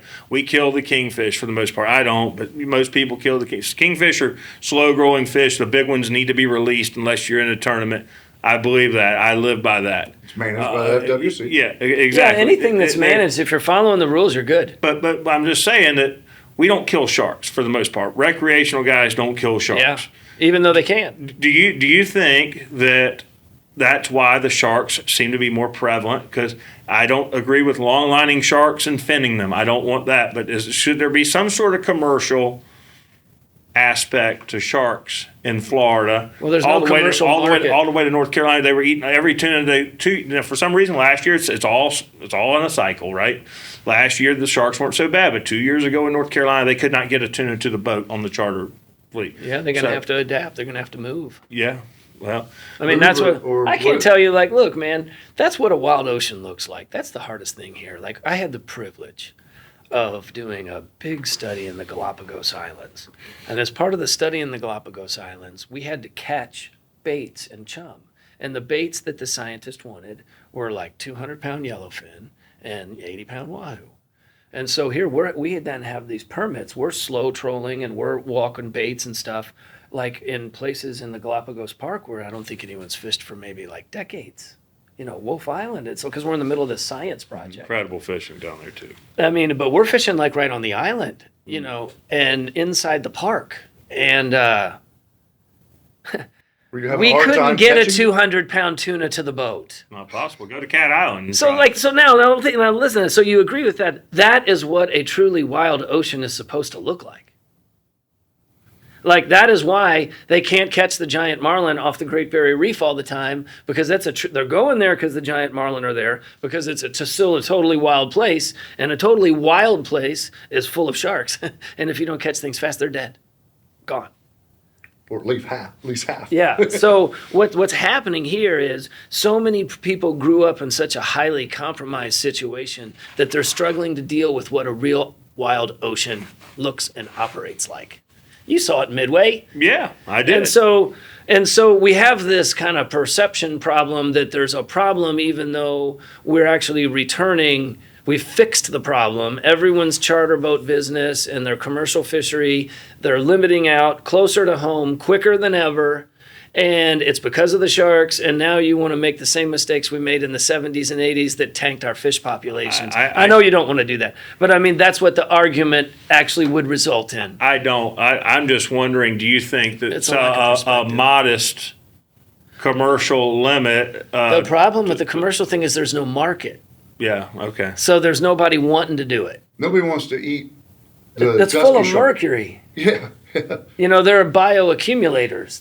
Everything they eat, they carry and hold all the toxins. You don't want to be eating shark. Right. So the only market then goes back to shark fin soup. And finning, and that's banned. Well, yeah, and it's just not right. And it should be banned. Of course. And it should be banned. It's and it's like no respect for the beast. There's no, I mean, these guys, these charter guys, these local charter fishermen who, like you said, are busy. Fully booked, laughing all the way to the bank, but doing upset well. about the shark. They don't even understand that the shark is the reason why they're booked out for the next 5 years. And plus, if you get the people from up north, they want to see the shark. They think it's the coolest thing ever. They'd rather They'd rather watch the shark eat the kingfish than have the kingfish themselves. Then catch. Well, look, they've already caught 5 kingfish, so it's okay to let the shark. Well, their argument is they can't get the kingfish to they catch If they can't get the kingfish to the boat, they should start looking for another job. Yeah, Sorry. or get a bigger fishing rod. Gear up, change, be a fisherman. Yeah. Be an angler, adapt, evolve, move. Yeah. You know, yes, it's very tough on the guy who only knows how to do one thing. It's very, very tough, the sharks on the guy who has to go set up in the same place and fish the same way with the same thing. You're catching a 50-pound kingfish with 20-pound tests, and you want to play him, ease them up like we used to. You could chase them. We're using treble hooks this big. No, you can't do that. You're going to get sharked. Luckily, where I fish, they shark. You know, for whatever reason, and this is another thing. I like to fish. We talked about fishing the beach, so 30 to 50 feet of water right there, just north of the St. Augustine Inlet, and we catch sharks all the time. Yeah, all the time. Catch black-tip sharks, sandbar sharks, all those, whatever kind of sharks. Well, the kids love it. They don't ever eat our fish. I can't think of one kingfish in my life, and I've caught hundreds on the beach. I've never gotten a shark. And you go 4 miles offshore, hold on, buddy. Different animals here they out go. there, yeah. It's just crazy. I just any more thought? pelagic sharks you're dealing with. Yeah, is that what it rather is? than coastal sharks. Yeah. Because seriously, A kingfish got his tail bit off in another tournament on the beach last year. It was a tournament winning fish, and that's it. But other than that, I could never remember a kingfish on my boat. And all those inshore coastal sharks, for the most part, they're on pretty small stuff, unless it's like a hammerhead coming in on a ray. Yeah, there's some hammerheads in there. Yeah. So yeah, man, it's kind of look, I'm a fisherman. I want to catch. But I mean, I was trained and fished with Captain Brett McBride, and if I told you how many times he came to me when we were making offshore adventures, moving around remote parts of the ocean or on the ship and say, "Hey, we got to move, it's too sharky." He'd be like, "Okay." I mean, he said that to me 10,000 times. We never once said, "Let's compromise the ocean to make it more convenient for me to catch." Let's shoot them. Yeah, like you say, that's the redneck reaction to it. I mean, I hate to be like that, but that's. But I mean, if you say you love the ocean, how could you possibly say I would like to compromise the system to make it more convenient for me to catch? Yeah. That's where I get where you're just kind of like, just make like sure saying, everything. Let's cut down all the trees so we can see more deer. Yeah, right. It doesn't. So it's like, and look, I'm not a hardliner. I'm a middle grounder. Like, I'm a fisherman. Yeah. And what I'm trying to do is help everybody speak each other's language and kind of get it. And apply some science. Well, no, when I say everybody, I'm talking about the science people and the fishing people, and try to be somewhat, look, because of our offshore adventures today, we have some level of trust and respect from the fishing community, right?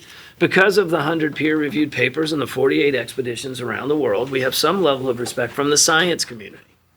We're in a unique position to bring the fishing and the science community together so we can get these data sets to make sure our kids see an ocean full of fish. And we're trying to prove the new way. We're trying to prove the model of our fishing community should be the people in charge of data collection.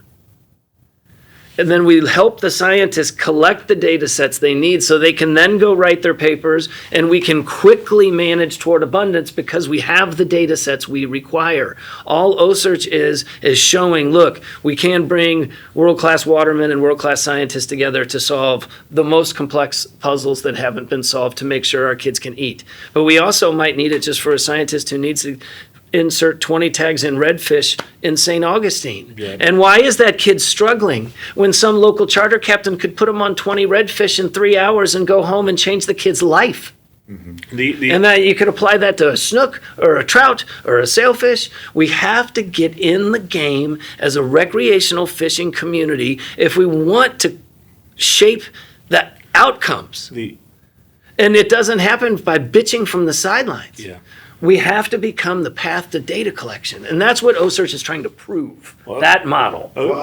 OCEARCH is doing good things. The issue is with the recreational fisherman versus the scientist is the recreational fishermen don't trust the scientist right now because of the red snapper debacle, which is now getting fixed. Well, we're coming out of that. Well, we are. We're making headway, but you can say they come in and there's people at the boat ramp that are from FWC that want to know what you caught on snapper days, and people are just being trained to lie to these people, and you're not doing any good. That is not the enemy. FWC, and this is just letting people, FWC, to your point, is one of the best. I think they're the best. They're on our team. Look, they're on our team. The snapper wasn't an FWC thing. The snapper was a federal thing, and FWC just took it over to fix it. Right, exactly. And they fixed it on the West Coast, and now they're going to fix it on the East Coast. So I think it supports the FWC conversation. That was a federal issue. People are ignorant to that, though. They think they don't understand that FWC is on our side, right? It's not. I can promise you, it's going to be way better managed. Well, you're going to get a lot more days FWC than it was ever managed by the federal government. Yeah. Well, and you're going to get a lot more days on the water. Right. And have more fish. We go from 2 or 3 to 45, I think, is the number. And on the West Coast, it's 39 even more. days. Yeah. The West Coast, I think, is quite a bit more. It is. It is. And they started out moving it from federal management to state management. Yeah. No, I'm a huge fan. It's a proven fan. Huge. Yeah, my point is the fishermen, the recreational fishermen, need to get in line with the scientists. Everybody needs to be on the same team, working towards the same goals. I agree. They think, and I'll say we think, and I went to many of these NOAA meetings arguing about red snapper. I've driven all over the Southeast to speak at these things. Yeah. And we all get up there and just talk and cry and get emotional, and Robert Johnson's done all this stuff, and we think they're just laughing in our face, and that's what we think. But the truth is, those people, there's a couple, I'm not getting into the politics of it, but we have a different chance now. This red snapper in Northeast Florida, it's going to be run by the state of Florida FWC, which is going to be. I think it's not just the state of Florida, to be clear. It's the governors from South Carolina, North Carolina, Georgia, and Florida, right, have come together to turn this over to the citizens of the state. Yeah. And it's going to be better. But I got two things I've got to hit on. Yeah, they were. Yeah, but I was just going to say, that was an example of a bad data set. Like, we didn't have our best snapper fishermen taking that guy out back in the day, and they got bad data, said there were none, and then we were all screwed. This just supports we got to have our best fishermen. But we as fishermen can't argue the science. We've got to embrace the science. Mm-hmm. We've got to embrace the science, or we're going to get, or we've got to participate, or we're not going to get anywhere. And you've got to, at some point, we got to find the scientists we trust, which we think is FWC, which we think but the is in trust right builds when you work together. Right. As you work together, you build trust, right? You know, and each party earns trust. But we need, look, if one thing comes out of OCEARCH over the decades of time that, you know, I will be a part of this journey, if we could get, you know, I talked with Glenn at ASA and those kind of guys all the time. And I keep saying, we got to bring in the manufacturers and the industry in, and we got to come together with the research and the scientists and the management, and we need to be the answer to one of their challenges. And their challenges is they lack boats and they lack enough capacity to collect all the data sets that they need to manage effectively across multitude of species. Now, in the fishing industry, what do we have? We have boats, we have money, and we have the people who can catch. We need to just enable this. We need to come together on a common vision that is great-grandchildren first, ocean first, whatever you want to call it. And we, at a certain point, have to just say, like, whatever silly hang-up I have doesn't matter anymore because there's no more time and we need to affect change now for our kids. And so we tried to lead with that at OCEARCH to show it was possible. Look, remember, like, when they didn't know anything about white sharks here 10 years ago. And now we understand their entire lives for the most part. There's a few big questions left, but I mean, it's not a total mystery. And that's simply because fishermen and scientists came together on a common vision for our grandchildren. And so why can't we do that across any game? I mean, it's in our own best interest as fishermen, because then we're now a part of the data collection. We're a part of the conversations all along the way. We understand what their needs are. Oftentimes, I can even tell you that on our deck at the ship, you know, the fishermen and the scientist will come to him and say, hey, I've been thinking about this thing about sharks or something else, you know, about what this, and the fishermen will say, like, you know, you might be on target with that, but maybe you should tweak it this way because I've seen this, that, and the other. And if you actually want to get one, you might be able to learn something. Or they might say, hey, that's kind of like way off. Those fish aren't doing that at all. There's no reason at all to spend any money or any time trying to answer that question because that is just not like, that you just don't quite understand how the ocean works. But if you want to pivot your attention around that subject toward this, it seems like this plugs into what we see on a day in and day out basis. Well, you're putting and so now those everybody's people in the same bunker. Yeah, they got to live on the boat together. Right. It's the convening of the ship is so powerful. Yeah.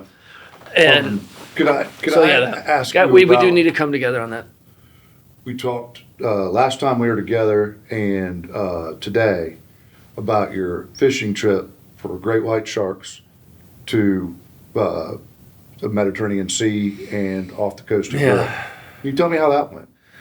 It was the most brutal trip ever. You know, it was a struggle to get over there, the ship and financially. And, you know, everyone knew the Med is dead. And we knew a lot of people had looked for white sharks in the Med. We know they're killing them in Tunisia in February and March. There's a handful poached every year. And you see a few poached in a couple other parts. But it's kind of real same window of time. But, you know, they get caught up in a drift net, you know, or whatever.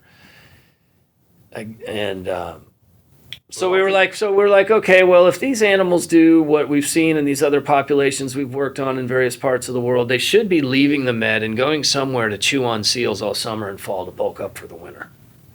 And so, you know, we started looking around, and the only place we could find any real biomass of seals was kind of up in the Ireland area. But we also knew they'd been seen on the tuna off Spain historically a couple of times. So we went over there on like a 2-month kind of exploratory trip, drifting up kind of from northwestern Spain up and over the top, and then up France and into Ireland. And it was really kind of devastating to be there. Like, I've never seen a place, like that, other than maybe one or two in the world. Now, there were marine mammals there. You did see whales, you did see krill, you did see porpoise, and then kind of the bluefin, which is the only thing they really heavily manage, and some mackerel. How many sharks? How many great white sharks? 0. Does that scare you? What wasn't just that, like, there was no life. We were drifting around through like prime time territory, prime time temperature, prime time of year, and we saw, in a day where you should be seeing like 30 to 60 blue sharks a day, we would see 1 in 10 days. And then that one that swims up's got like plastic wrapped around it. We got to catch it and take the plastic off. Totally decimated. It's not just the Med is dead. That whole Western Europe thing is dead, which gets me, it's another political thing. I got to say something, but we don't need to talk about it. The fact that the EU or anyone in that region is trying to lead in an ocean conservation conversation doesn't make any sense at all.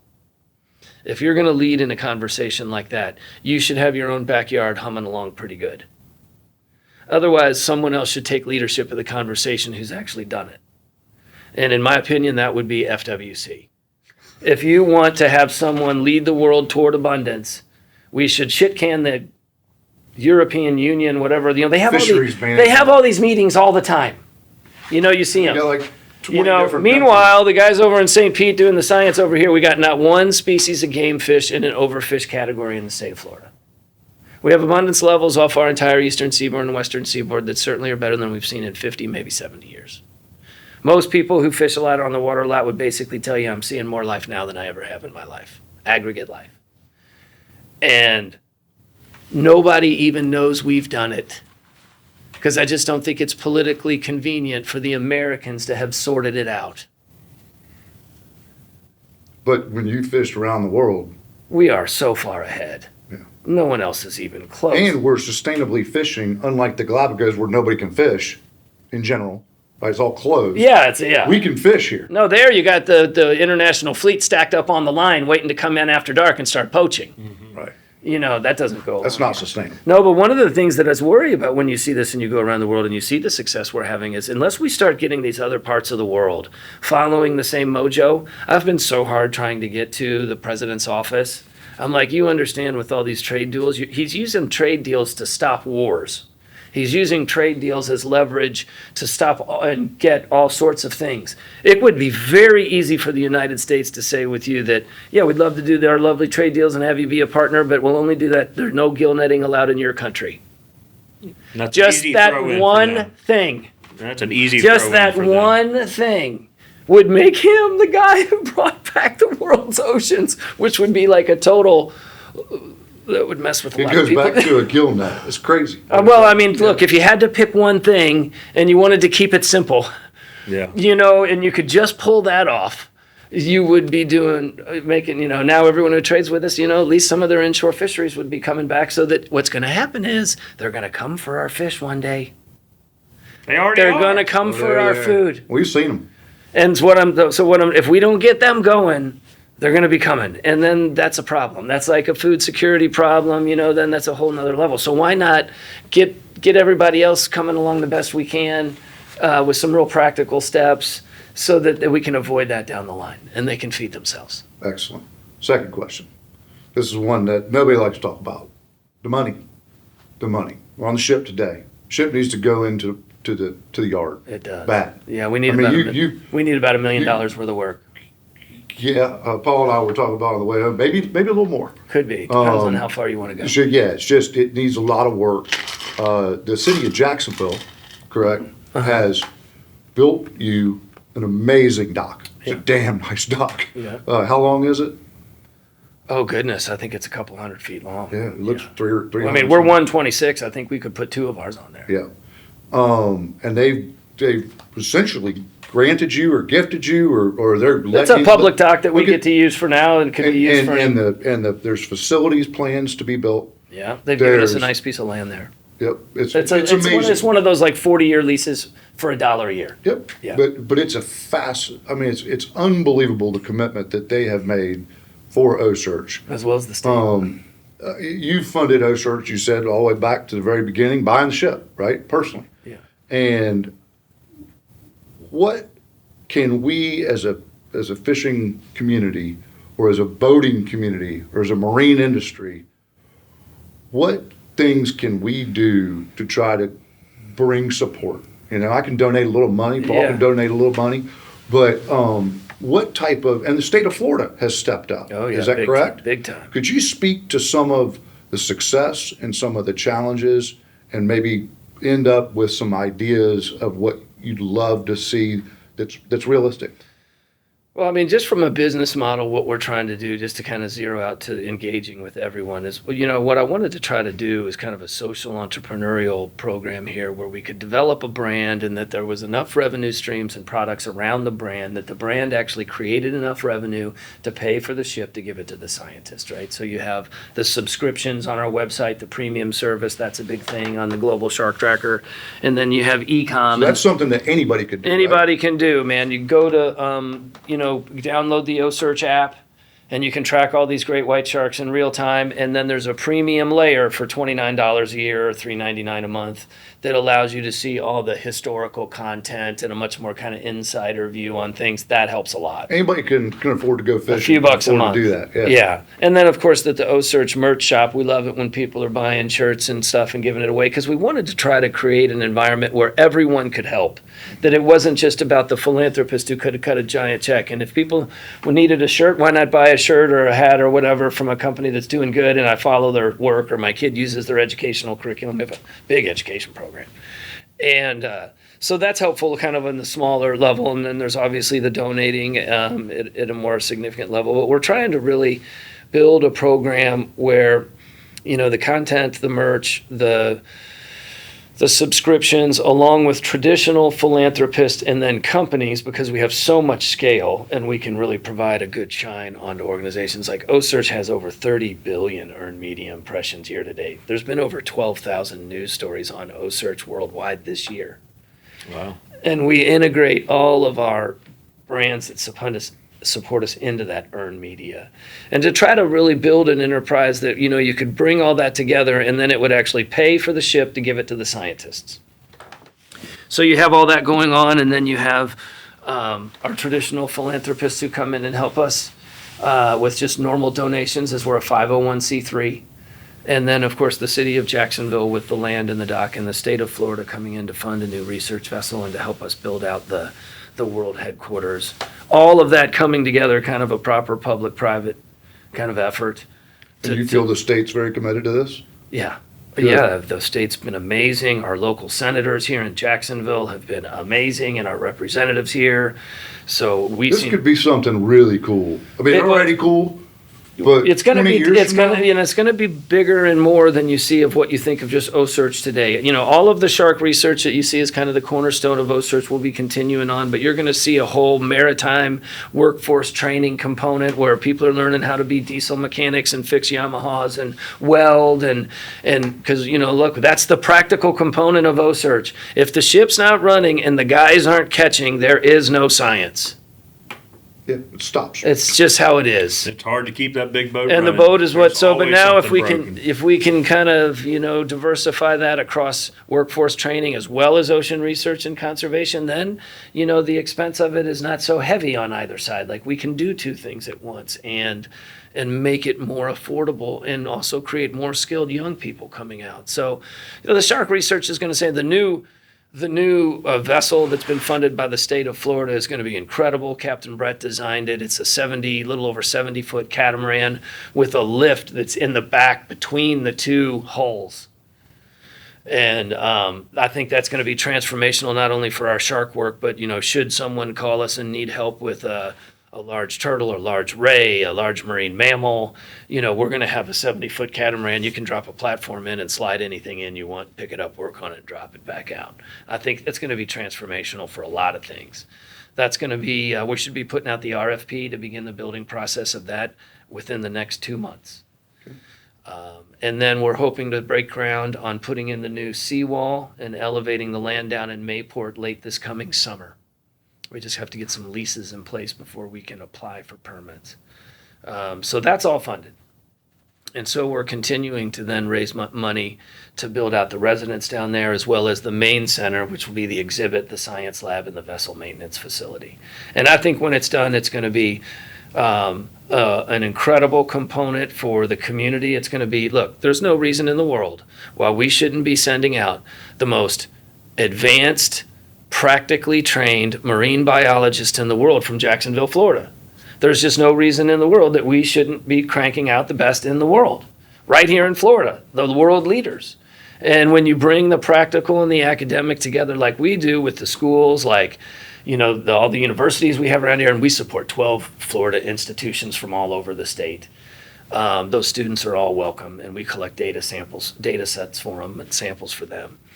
So you're going to see it getting into continuing to pioneer the research, but also making sure we're cranking out the best young marine biologists in the world that are data-driven and centrist. You know, I don't want to get myself in too much trouble, but, you know, we need to, you know, we've been cleaning up a lot of things in different parts of our community. You know, those things that have been cleaning up, you know, also exist in places like science, you know, that need to be sorted out and made a little bit more practical and commonsensical. So we need to, you know, make sure that we